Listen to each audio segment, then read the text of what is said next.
और अस्पतालों में ना को रेमडेसिविर थी, ना को स्टाफ नर्स थी, ना को डॉक्टर थे, ना को बेड थे, ना को दाखिल करने वाला पेशेंट को था।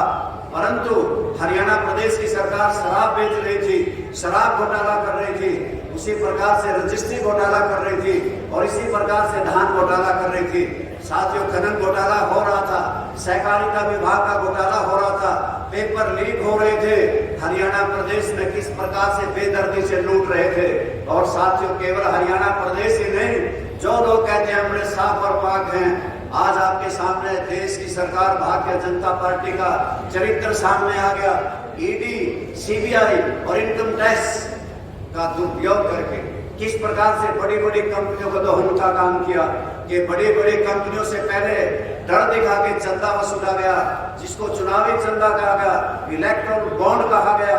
वो चंदा 6060 करोड़ रुपए का वसूला गया और फिर जब वो चंदा ले लिया तो फिर उनसे ये कहा गया कि या तो तुम चुनाव लड़ो, जिस प्रकार से कुरुक्षेत्र में कहा कि नहीं तो तुम्हें कोयले के मामले में घोटाले में जेल जाना पड़ेगा। यानी कि इन लोगों ने इलेक्ट्रॉन बॉन्ड लेकर के देश के अंदर सबसे ज्यादा चंदा वसूलने का काम किया, जो एक महा घोटाला है। साथ ही भारतीय जनता पार्टी की सरकार अपने आप में ये दावा करती है कि हम इस देश की नहीं बल्कि दुनिया की सबसे बड़ी पार्टी हैं।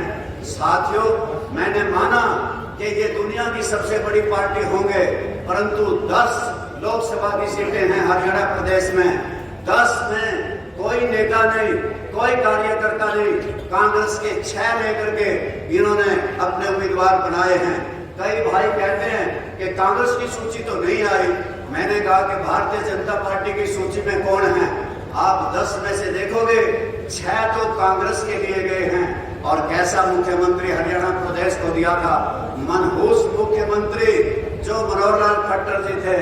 आप सबको पता होगा कि जब कभी भी चौधरी देवीलाल जैसे दिग्गज नेता मुख्यमंत्री के तौर से गांव में जाते थे, लोग उन्हें पलकों पे बिठाया करते थे।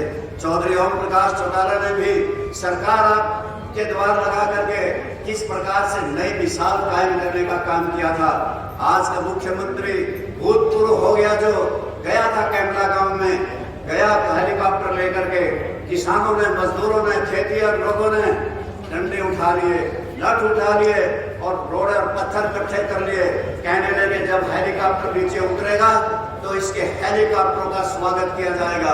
ऊपर से ही उड़ान भर गया कैमला गांव से। गए थे नारनौल में, जाकर के वहां के किसानों ने, मजदूरों ने एक रात और एक दिन हरियाणा के मुख्यमंत्री मनोहर लाल को बंदी बना करके रखा था।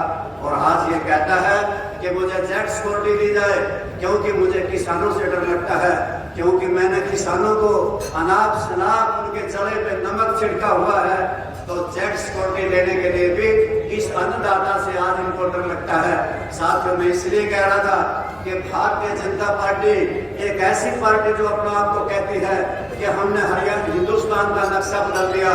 जिन किसानों कबेरे की वजह से आज हमने बंदरगाहें बनाई थी, जिनके खून पसीने से हमने हेलीकॉप्टर बना करके हमने हवाई अड्डे बनाए थे, जहाज बनाए थे, आज हमने जिस प्रकार से बंदरगाहें बनाई थी, बीमा कंपनियां बनाई थी, साथ ही उनको बेचा जा रहा है। आज उनको अडानी और अंबानी के सुपुर्द किया जा रहा है। कौन सा तीर मारा था? उनसे 15 लाख रुपए दिए थे, उनसे 2 करोड़ रुपए, 2 करोड़ नौजवानों को नौकरी दी थी, कौन से एसवाईएल में पानी लेकर के आए थे, कब हांसी घोटाला नहर में पानी चला था, कौन सी भारतीय जनता पार्टी ने हमारे लिए कौन सी सुख सुविधा दी? कोई सुख सुविधा ये दे नहीं सके थे। परंतु किसानों, मैं आपसे बात करना चाहता हूं तो मेरे वर्ग के साथी भाइयों, केवल इतना कहना चाहता हूं, इस देश के अंदर जब जब भी किसानी को ललकारा है, किसी ने अगर किसानी को ललकारा, मुझे वो दिन याद है कि चौधरी देवीलाल जी हरियाणा प्रदेश के मुख्यमंत्री थे, तब भी किसानों के रहबर चौधरी चरण सिंह जी इस देश के होम मिनिस्टर थे और तत्कालीन प्रधानमंत्री मोरारजी देसाई थे। तब ललकारा था, चौधरी चरण सिंह को बर्खास्त कर दिया गया था। चौधरी देवीलाल ने कहा था कि चौधरी चरण सिंह का जन्मदिन दिल्ली में हम मनाएंगे और लाखों किसानों के साथ आएंगे। तो मोरारजी देसाई ने कहा था कि आप इस रैली में नहीं आओगे, चौधरी चरण सिंह का जन्मदिन नहीं मनाओगे। तो चौधरी देवीलाल ने कहा था, मैं किसान का बेटा पहले हूँ, बाद में मुख्यमंत्री हूँ, लाखों किसानों को लेकर के आऊंगा और दिल्ली के वोट क्लब पे चौधरी चरण सिंह का जन्मदिन मनाऊंगा। ठीक ऐसा ही हुआ। हमारे लिए भी तो यही था कि किसान आंदोलित था। किसान 380 दिन से दिल्ली में बैठा था और देख रहा था कि कोई राजनीतिक व्यक्ति हमारे लिए आएगा, कोई एमएलए आएगा, कोई एमपी आएगा। कोई भी नहीं बोला था। केवल अभय सिंह चौटाला थे जिन्होंने जाकर के वहां पे लंगर के दिए, जिन्होंने जाकर के जनरेटर लगाए, अस्पताल खोले और अंत में जाकर के हरियाणा की विधानसभा से इलाहाबाद से विधायक होते हुए अपने पद से त्याग पत्र दे दिया और कह दिया कि किसानों के बीच जा रहा हूं और किसानों के आंदोलन में शरीक हो गए थे। साथियों में इस